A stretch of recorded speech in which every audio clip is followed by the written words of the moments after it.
You know how it feels to sit in your car and watch your phone explode with missed calls, knowing that everything in your life is about to change? 3 months ago, I was in the same situation, attempting to explain to my husband why I wasn't working on inventory as I had promised. I still don't believe I did anything wrong in retrospect. Okay, so perhaps I shouldn't have lied about my location, but to be honest, Isaac took me there. Tell me whether I am truly the villain here, and let me begin at the beginning. I'm 32-year-old, Amanda from Grand Rapids, Michigan, and until recently, I believed I had the marriage thing down pat. I suppose you could say that Isaac and I were that couple that everyone assumed had it all together. We had been married for 5 years and together for 7. You know the kind. High school lovers who reconnected at a friend's wedding, married, in a barn ceremony worthy of Pinterest, purchased a lovely suburban home, and so on. I coordinate dentistry offices, and Isaac sells medical equipment. Our occupations weren't very glamorous, but we were getting by. Our routine consisted of regular, dull things like movie nights when we would quarrel over what to watch on Netflix, weekend breakfasts at this local restaurant that serves delicious Belgian waffles, and morning coffee together before work. Contributed to the issue. It was all so predictable. After returning from his sales trips, Isaac would tell me about the latest device he was promoting to hospitals before dozing off on the couch while playing video games or watching automotive-related YouTube videos. He has spent the last 2 years restoring an old Mustang in our garage because he is completely enamored with it. He seems to love that car more than I do sometimes.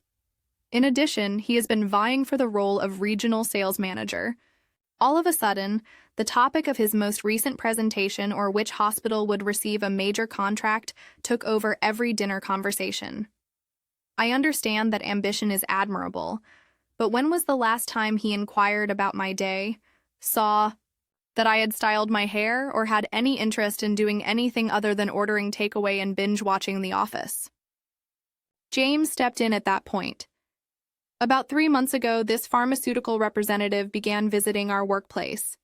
He is tall, consistently dons well-fitting outfits, and genuinely pays attention to what others are saying. He brought me coffee the next time he came in, just because he recalled my name from our initial encounter. How recently did Isaac act with such consideration? It began rather casually. Every few weeks, James would come into the office and we would talk while he waited to see the dentists. We would discuss standard topics like workplace politics, Netflix recommendations, and exchanging notes about challenging clients. After that, he followed me on Instagram, and we began exchanging amusing memes and remarks about random topics. Nothing offensive. Isaac was too preoccupied with his sales reports in that dumb automobile to realize that I was grinning more at my phone. Isaac didn't even look up from his laptop to ask what was so amusing when I was giggling at something James texted me one evening. It dawned on me then. I couldn't recall the last time I had a genuine conversation with Isaac that wasn't about his work, money, or home repairs. You know, James just got it. He knew how annoying it could be to deal with entitled patients, or, in his case, doctors. He genuinely gave a damn about my opinions. Unlike Isaac, he didn't start talking about how costly it would be as soon as I revealed that I had been considering returning to school for dental hygiene. Rather, he informed me that his sister had engaged in the same behavior and offered to connect me with her. His visits to the office became something I looked forward to. On those days, I would wear one of my finer clothes and make sure my makeup was flawless. I just wanted to look professional, not because I was trying to impress him or anything. Furthermore, it was only convenient timing if I began my lunch break when I knew he would be in the building, right? The frequency of the texts increased. We would occasionally message long into the night, discussing everything and nothing. I would tell Isaac that I was reading or browsing TikTok, just small, untrue lies that wouldn't harm anyone. James would give me hilarious anecdotes about his day, articles about news in the dental field, and songs he thought I would enjoy. Having someone who genuinely cared about my ideas and beliefs made me feel recognized once more. Though I was, Aware of Isaac's potential reaction, I had a sneaking suspicion that I should tell him about my new acquaintance. When I wanted to attend my coworker's bachelorette party in Chicago, he would act strange and envious. He would most likely discuss professional boundaries or some other topic. Furthermore, there was nothing to reveal, was there? Just two coworkers getting along. James then invited me to join him for dinner after work so we could talk about some developments taking place in the dental sector. He was aware of a fantastic Italian restaurant across town that was far more upscale than the chain. Eateries Isaac had always longed to visit. Before giving it any thought, I answered, "Sure." Really, it was just networking over dinner. When I texted Isaac to let him know I had to stay late at work for inventory, I told myself that. I had no idea at the time that one small falsehood would have such a profound impact. However, as I sat in my car that evening and watched my phone light up with Isaac's calls, I began to think that perhaps I had made a larger mistake than I had initially believed. To be honest, though, I didn't even care, which probably tells you everything you need to know about the state of my marriage at the time. The thing about James is that he restored the sense of excitement in everything. During lunch breaks, even getting coffee felt like a little adventure. Rescue me from this boring meeting. He would send me things like, "Your office's coffee is terrible. I'll show you how to get a real one."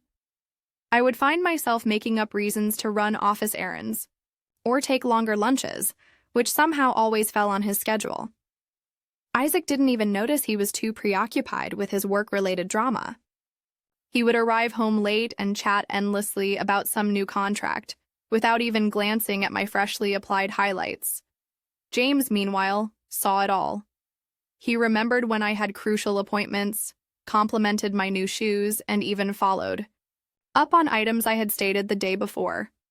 I began to carefully choose my clothes and spend more time getting ready in the mornings. Even though I was completely unable to buy this stunning red dress, the way James regarded me when I wore it to work made it worthwhile to use my entire credit limit. It was hanging in our closet, but Isaac didn't even notice it. The frequency and personality of the texts increased. James would text me good morning and inquire about my day's plans. During work, we would converse and exchange inside jokes about clients or coworkers. Late into the night, we would occasionally text. I would go downstairs to watch TV and tell Isaac that I was having problems falling asleep. But in reality, I would be messaging James about nothing and everything. It wasn't like anything physical was occurring, but I knew that what I was doing wasn't exactly correct. Perhaps we flirted a little, but that's normal, isn't it? We were just friends who happened to love each other's company a lot. There should be some excitement in everyone's life. It seemed like the most natural thing in the world when James proposed supper that evening. He was aware of this fantastic Italian restaurant in the heart of the city. It wasn't one of the chain eateries Isaac had always wanted to visit, but rather a classy establishment with linen napkins and a wine list that was longer than our home takeaway menu. As I chose my outfit, I reminded myself that it was just a work dinner.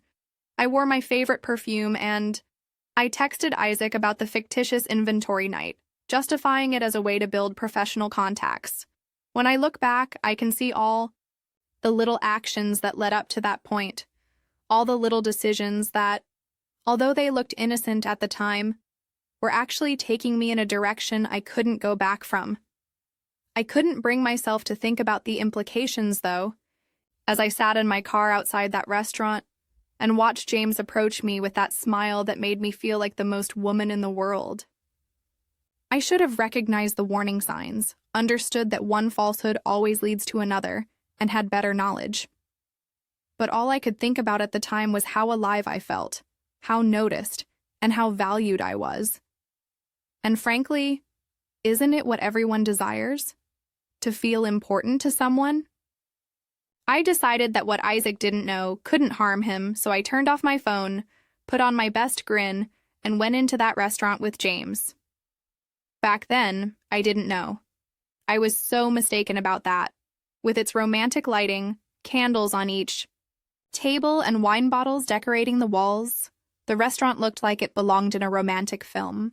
When the waiter arrived, James, who had chosen a secluded corner booth, ordered this pricey bottle of red wine without even checking the price. Isaac would have lost his mind because he is constantly bringing up our budget and the necessity to save money for a down payment on a larger home. The dialogue simply unfolded as it always did with James. We discussed everything, including our college experiences, ideal getaways, and professional aspirations. When I mentioned that I wanted to return to school, he genuinely listened. Unlike Isaac, he did not instantly ask, "But how would we afford that?" I started thinking about what it might be like to live somewhere like Seattle instead of being stuck in Grand Rapids forever after James told me about his time there.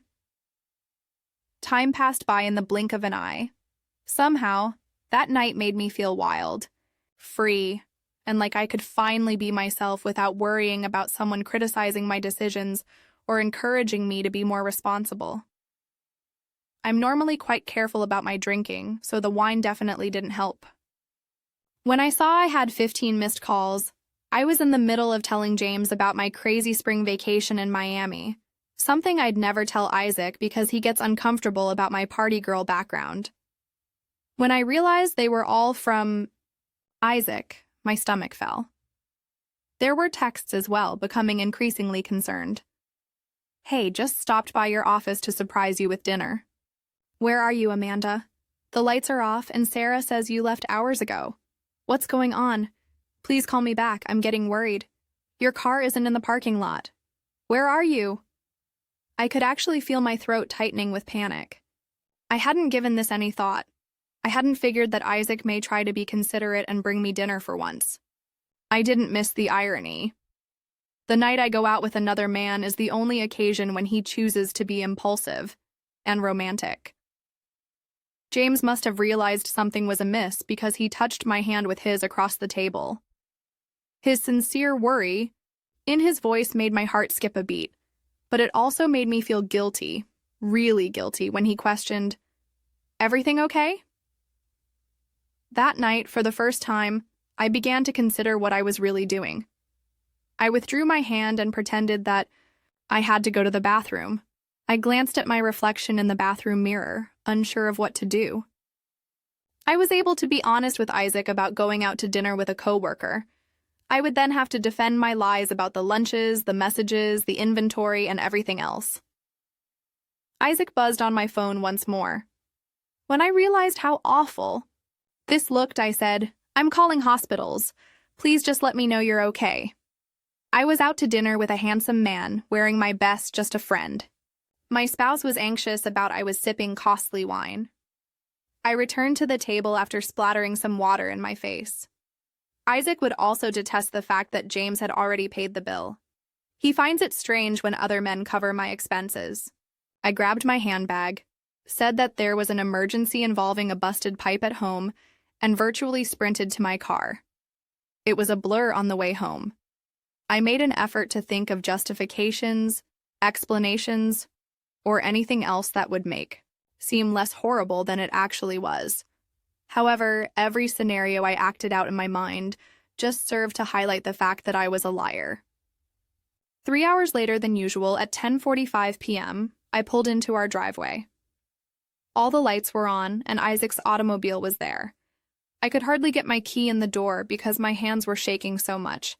I knew things were going to shift as soon as I came in. Isaac appeared to have aged 10 years in a single night as he sat at our kitchen table, still dressed in his work attire. I will never forget the expression on his face. It was worse than fury, exactly. It was betrayal, hurt, and disappointment. Too gently, he said, "Where were you?" I started to explain that inventory was running late, but he interrupted me. "Don't." I called Sarah. She said you left at 5:30 with the pharmaceutical rep. My mouth became dry.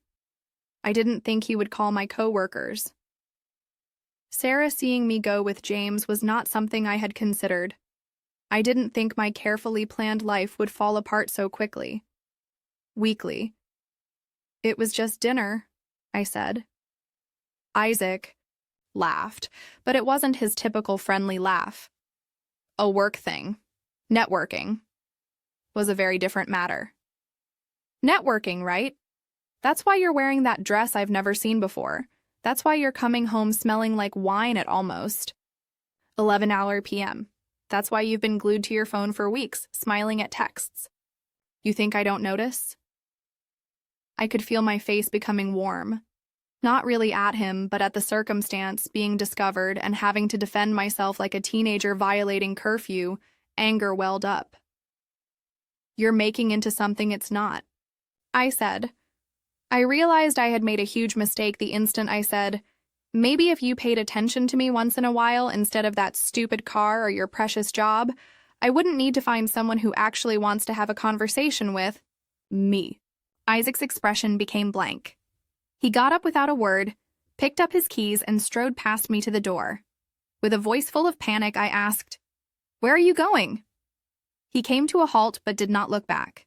The door shut behind him with a soft click that seemed louder than if he had smashed it. To my brothers, I need to think. And Amanda, check your Instagram story. You might want to delete the wine glass photo you posted 2 hours ago. Kind of ruins the whole inventory excuse. I felt my meticulously built world beginning to fall apart as I stood there in our kitchen, still wearing my red dress. Find my phone. I deleted it without replying to James's buzzing text, which said, "Had a great time tonight. Let's do it again. Soon." I somehow sensed that things would no longer be that. It was a nightmare at work the following morning. It made no difference that I wore the largest sunglasses I could find and yesterday's makeup when I came in. Everyone was aware. My purportedly close co-worker, Sarah, had already informed the entire office about my departure with James. When I entered the break room, the whispers ceased. When I walked by, I noticed the sidelong stares and the unusual attention in phone screens. Throughout the morning, I attempted to text Isaac, but he did not reply. His brother's wife shared a photo of him eating breakfast with their children, grinning despite his obvious exhaustion. Heart emojis and "we love you" statements were common. In the comments, which were left by people who were clearly aware of what had happened, I noticed that my social media accounts were oddly silent, which indicates that people are talking about you but not in a visible way. Neither that week nor the following did James show up at the office. He had asked for a different territory, according to workplace rumors. It seems that he was in Cincinnati the entire time with a girlfriend. Yes, that was painful. The fact that everyone pretended that I had committed some terrible crime, that they had never gotten a bit carried away with innocent flirting, or that they had never made a little lie to their husband was worse than even Isaac's radio silence, or the cold shoulders at work. It's not like anything really happened with James, even if I should have told the truth about where I was. We only had supper. We didn't hook up or share a kiss. After 4 days, Isaac returned to pack his bags. I made an effort to clarify so he would realize he was exaggerating. I even attempted to turn the tables on him by bringing up how he had become aloof, how he no longer made time for me, and how I felt abandoned. I was quickly silenced when he remarked, "You know what's funny, Amanda? I was working late to save up for our anniversary trip to Seattle because you always talk about wanting to visit there." He had a smile on his face that I had never seen before. For 2 weeks, he stayed with his brother, which meant that I slept by myself in our enormous bed, jumped whenever my phone buzzed, hoping it was him, and watched as our friends gradually took sides through party invitations and social media unfollows. My mother-in-law used to text me every day, but she stopped doing so. She blocked me on Facebook. "Linda, you're a real adult." Isaac returned, but not for the purpose of reconciliation. He claimed to have discovered an apartment while seated at our kitchen table, the same one where he had waited for me that evening. He slid a marriage counselor's business card across the table. I wanted to fight, to remind him that he was not perfect either, to remind him of everything. "If you want to fix this," he continued, "really fix it. We can try, but you need to understand what you did wrong first, and I don't think you do." Something in his words stopped me from choosing him over me, even when he had previously picked work or that dumb automobile. He sounded worn out and finished. I muttered, I never slept with him. He was right, but I wasn't prepared to acknowledge that. Not to him, not to myself. No, Isaac said, getting to his feet. But you wanted to, and you lied to me multiple times. You're still lying to yourself about why. Rather than confront the reality that I had damaged something that might not be repairable, it was simpler to be furious, to concentrate on how everyone was overreacting, and to play the victim. The apartment key, a tiny metal period that marked the end of one chapter and the start of another I never would have imagined, sat on the table between us like a full stop at the conclusion of a sentence. He remarked, I'll give you some time to think, and made his way to the exit. The door shut behind him, leaving me by myself once more. Call the counselor if you want. The ball's in your court. I was informed that I had been kicked off of his family's group chat when my phone buzzed. Very sophisticated, Linda. 2 months have passed since then. It seems like things should have calmed down by now, yet they've become worse somehow. I did not give the counselor a call. What, after all was there to discuss? Everyone was acting as though I had betrayed them in some way, but in reality, I had just gone to dinner with a coworker who wasn't all that wonderful. However, try explaining it to those who have already formed opinions about you. The work became intolerable. Do you recall the promotion I applied for? Better salary and real benefits for an office manager position? Yes, Sarah received it from them. Said something about keeping office morale high and using professional judgment, whatever that means. It seems that Sarah's tendency to arrive late on Mondays is somewhat worse than dining with a farmer representative who abandoned his entire territory. However, who is monitoring? To show Isaac that I was moving on too, I tried dating apps for a bit. But in a city this size, rumors spread. Before unmatching, 3 different guys asked me if I was that female from the dental clinic. Regards, Sarah. Very pleasant. The worst thing? James is doing really fine. I've heard that he and his girlfriend in Cincinnati got engaged. According to his LinkedIn, he was promoted. In the meantime, I'm living alone in an apartment that costs twice as much as our mortgage, since no one wants to rent to someone who has never rented a place before. And my credit has taken a hit due to all the shopping trips I used to take when I was stressed, which may have caused issues in the past. Isaac made an effort to discuss it with me. Last week, Isaac filed for divorce. While I was at work, his lawyer sent me the paperwork, which said that there were irreconcilable differences. Like 2 dumb sentences could sum up 5 years of marriage. When I opened Instagram, I noticed that he had uploaded a photo of himself at a car show, appearing happier than he had in months. This made me want to give him another call to attempt to explain that he was ruining our relationship over a single mistake. A girl had included a heart emoji in her response. It had pleased me. I keep hearing from my parents that is a chance for me to grow. Since she is in her 3rd marriage, it is easy for her to say. However, as I sit here in my expensive apartment looking at pictures of the happy times, I'm beginning to wonder whether I could have done things differently. Not the meal per se, but the lies I told Isaac, the texts I sent, and the way I threw everything back in his face rather than owning up to my mistakes. What really irritates me is that last week, while I was packing up the remainder of our belongings, I discovered a receipt in one of his old jackets. He was actually saving money for a trip, spending 2 weeks in Seattle at the upscale hotel I had said how much I loved when I saw it on a travel show. Non-refundable reservations at restaurants I bookmarked on Instagram and tickets to that music festival I'd been itching to attend were all scheduled for the week following that dumb supper. His attorney called and I attempted to leverage that. You see, he was also harboring secrets, so I wanted to point out that he wasn't flawless. That would seem so pitiful, though, with him organizing a surprise trip and me, well, you know.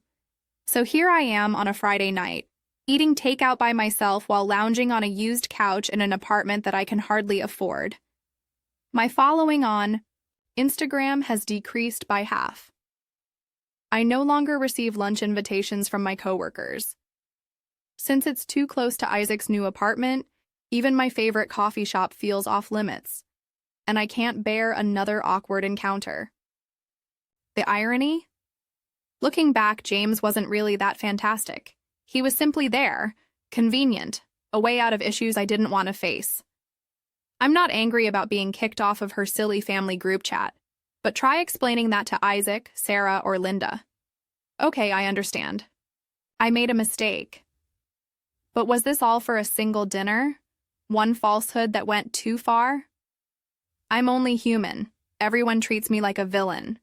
Everybody makes errors, and mine just so occurred to ruin my life. I haven't been blocked on social media by Isaac yet. That, in my opinion, is worse sometimes than if he had. If nothing else, I wouldn't have to watch him move on and be content while I'm left wondering how it all came to an abrupt end. Want to know what's so messed up, though? I still don't think I did anything particularly wrong, even after everything. I might be telling you all of this for that reason. There must be someone out there who understands, so perhaps I'm hoping that someone will finally see things my way. Someone who recognizes that decent people occasionally make poor decisions. And perhaps those decisions shouldn't permanently define them. Correct? Correct?